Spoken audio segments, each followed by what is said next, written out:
বাংলাদেশের রাজনীতির সবচেয়ে আলোচিত নাম সাবেক প্রধানমন্ত্রী ও বিএনপি চেয়ারপারসন বেগম খালেদা জিয়া। তার উন্নত চিকিৎসা ও বিদেশে নেয়া না নেয়া নিয়ে দেশজুড়ে চলছে তীব্র আলোচনা। লন্ডন নেওয়ার প্রাথমিক পরিকল্পনা থাকলেও প্রাপ্ত নতুন তথ্য বলছে আপাতত সেই যাত্রা হচ্ছে না। কেন? কি বদলে গেল? আজকের ডিপ অ্যানালাইসিসে থাকছে সেই বাস্তব চিত্র। প্রথমেই আসি চিকিৎসা সংক্রান্ত অবস্থায়। হাসপাতাল সংশ্লিষ্ট মেডিকেল বোর্ডের সূত্র বলছে, বেগম জিয়ার শারীরিক পরিস্থিতি এখনো এয়ার অ্যাম্বুলেন্সের দীর্ঘ ভ্রমণের উপযোগী নয়। হৃদযন্ত্রের জটিলতা এখনো স্থিতিশীল অবস্থায় নেই। রানিং ডায়ালিসিস চলছে।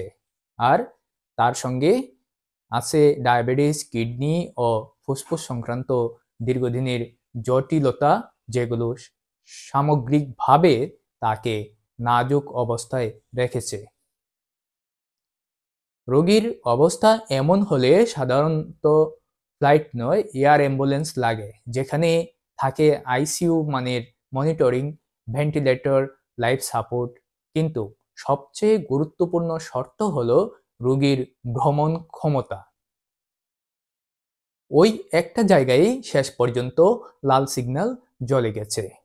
এয়ার অ্যাম্বুলেন্স নিয়ে জনমনে একটা প্রশ্ন ছিল, কাতারের আমিরের সহায়তায় জার্মানি থেকে যে মেডিকেল ফ্লাইট আসার কথা ছিল সেটার কি হলো? সর্বশেষ জানা গেছে সেই পরিকল্পনা সাময়িকভাবে স্থগিত করা হয়েছে।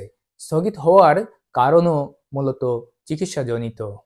অত্যন্ত নড়বড়ে heart condition, high risk dialysis নির্ভরতা এবং দীর্ঘ সময় বাতাসে থাকা শারীরিকভাবে সহ্য নাও করতে পারার সম্ভাবনা। চিকিৎসকরা মনে করছেন এখন তাকে বিমানে তুললে ভ্রমণটাই তার জন্য বড় ঝুঁকি হয়ে দাঁড়াতে পারে। পরিবারও এই মূল্যায়নের সঙ্গে একমত হয়েছে। এর মধ্যে আরেকটা দৃশ্য চোখে পড়ে। লন্ডন থেকে দেশে ফেরা পুত্রবধূ ডাক্তার জুবাইদা রহমান প্রতিদিন ছুটে যাচ্ছেন এভার কেয়ার হাসপাতালে।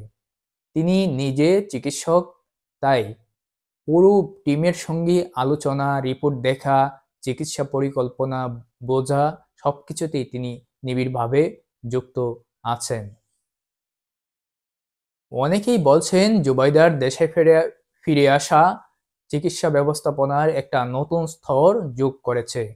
আর পরিবারের সিদ্ধান্ত বর্তমান অবস্থায় ঢাকাতেই তার চিকিৎসা চালানো। এতটা ভাবনা চিন্তা করে নেওয়া সিদ্ধান্ত। তাহলে এখনকার পরিস্থিতি কি দাঁড়াচ্ছে?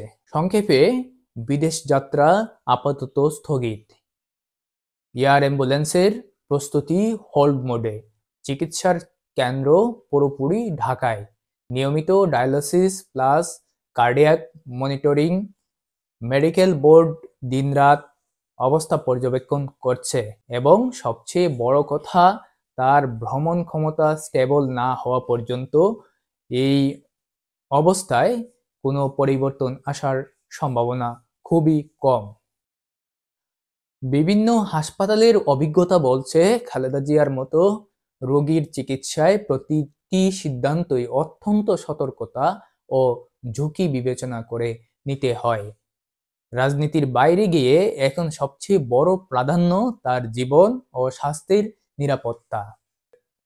পরবর্তী আপডেট মেডিকেল বোর্ডের রিপোর্টের উপরই নির্ভর করবে। বন্ধুরা, ঢাকা বাংলা থেকে এতক্ষণ আপনাদের সঙ্গে ছিলাম আমি, ইকবাল হাসান ফরিদ। আজ এ পর্যন্তই। পরিশেষে বলবো, যারা এখন আমার চ্যানেলটি সাবস্ক্রাইব করেননি তারা সাবস্ক্রাইব করে সঙ্গেই থাকবেন। পরবর্তীতে আসবো খালেদা জিয়ার সর্বশেষ আরো আপডেট জানাতে। সবাই ভালো থাকবেন। শুভকামনা সবার জন্য। আল্লাহ হাফেজ।